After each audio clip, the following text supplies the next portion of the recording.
ನಾಡಿನ ಜನತೆಗೆ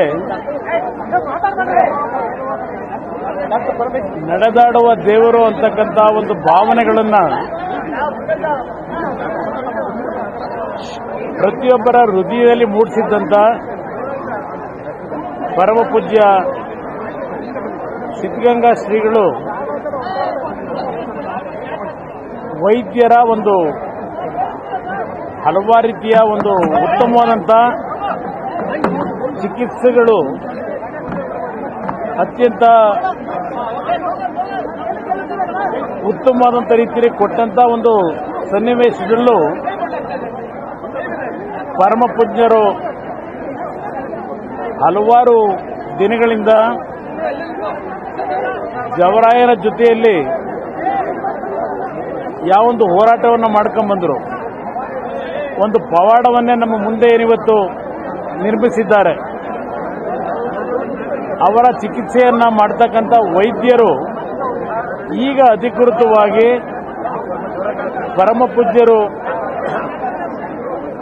ಇವತ್ತು ವಿಧಿವಶರಾಗಿರ್ತಕ್ಕಂಥ ವಿಷಯವನ್ನ ಲಿಂಗೈಕ್ಯ ಅಲ್ಲ ಶಿವೈಕ್ಯ ಲಿಂಗೈಕ್ಯರಾಗಿರ್ತಕ್ಕಂಥ ವಿಷಯವನ್ನ ವೈದ್ಯರು ಇದೀಗ ತಾನೇ ನಮ್ಮಗಳಿಗೆ ಏನು ಮಾಹಿತಿಯನ್ನು ಕೊಟ್ಟಿದ್ದಾರೆ. ಸಾರ್ವಜನಿಕರಿಗೆ ಮನವಿ ಮಾಡ್ತೇನೆ, ಅವರ ಭಕ್ತರಿಗೆ ಮನವಿ ಮಾಡ್ತೇನೆ, ಪರಮ ಪೂಜ್ಯರು ನಮ್ಮನ್ನ ಏನು ಅಗಲಿದ್ದಾರೆ ಅವರ ಅಂತಿಮ ದರ್ಶನವನ್ನು ತಾವು ಪಡಿಬೇಕಾದರೆ ಅವರಿಗೆ ನಾವು ಅತ್ಯಂತ ಉತ್ತಮವಾದಂಥ ಗೌರವವನ್ನು ಸಲ್ಲಿಸಬೇಕಾದಂತೂ ನಮ್ಮೆಲ್ಲರ ಕರ್ತವ್ಯ ಏನಿದೆ. ನಾಳೆ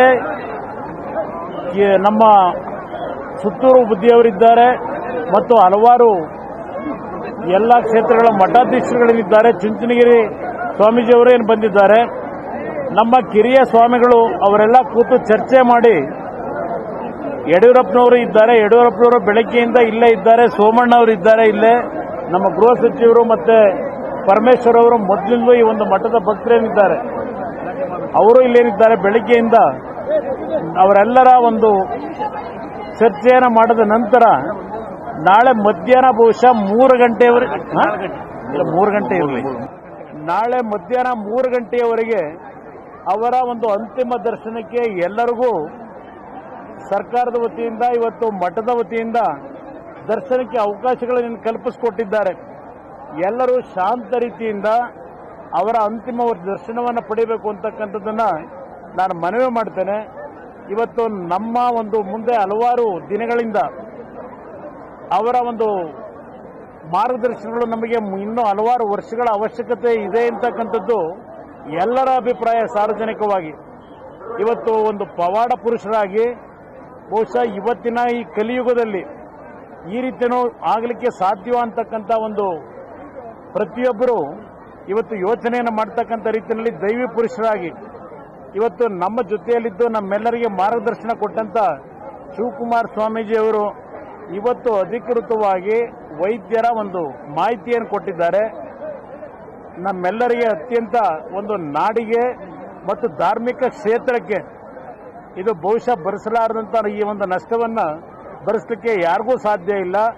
ಇಂಥ ಒಬ್ಬ ಪರಮ ಪೂಜ್ಯ ಸ್ವಾಮೀಜಿಯವರು ಸುದೀರ್ಘವಾದಂಥ ಅವರ ಒಂದು ನಮ್ಮೆಲ್ಲರ ಮುಂದೆ ಅವರು ಕೊಟ್ಟಂತ ಕೊಡುಗೆ, ಸಮಾಜಕ್ಕೆ ಕೊಟ್ಟಂತ ಕೊಡುಗೆ, ಈ ನಾಡಿನ ಲಕ್ಷಾಂತರ ಬಡ ಕುಟುಂಬದ ಮಕ್ಕಳಿಗೆ ಅವರು ಕೊಟ್ಟಂತ ಶಿಕ್ಷಣ, ಅನ್ನದಾಸೋಹದ ಕಾರ್ಯಕ್ರಮದ ಮುಖಾಂತರ ದೇಶಕ್ಕೆ ಹಲವಾರು ಕೊಡುಗೆಗಳನ್ನು ಕೊಟ್ಟಿದ್ದಾರೆ. ಈ ಮಠದಿಂದ ಈ ದೇಶದ ಭವಿಷ್ಯವನ್ನು ನಿರ್ಮಾಣ ಮಾಡತಕ್ಕಂಥ ಲಕ್ಷಾಂತರ ಮಂದಿಯನ್ನ ಇವತ್ತು ಈ ನಾಡಿಗೆ ಕೊಟ್ಟಂತ ಪರಮ ಪೂಜ್ಯರು ನಮ್ಮೆಲ್ಲರನ್ನು ಅಗಲಿದ್ದಾರೆ ಅಂತಕ್ಕಂಥದ್ದನ್ನ ಅತ್ಯಂತ ನೋವಿನಿಂದ ಇವತ್ತು ನಾನು ಪ್ರಕಟ ಮಾಡಲಿಕ್ಕೆ ಇವತ್ತು ಬಯಸ್ತಾ ಇದ್ದೇನೆ.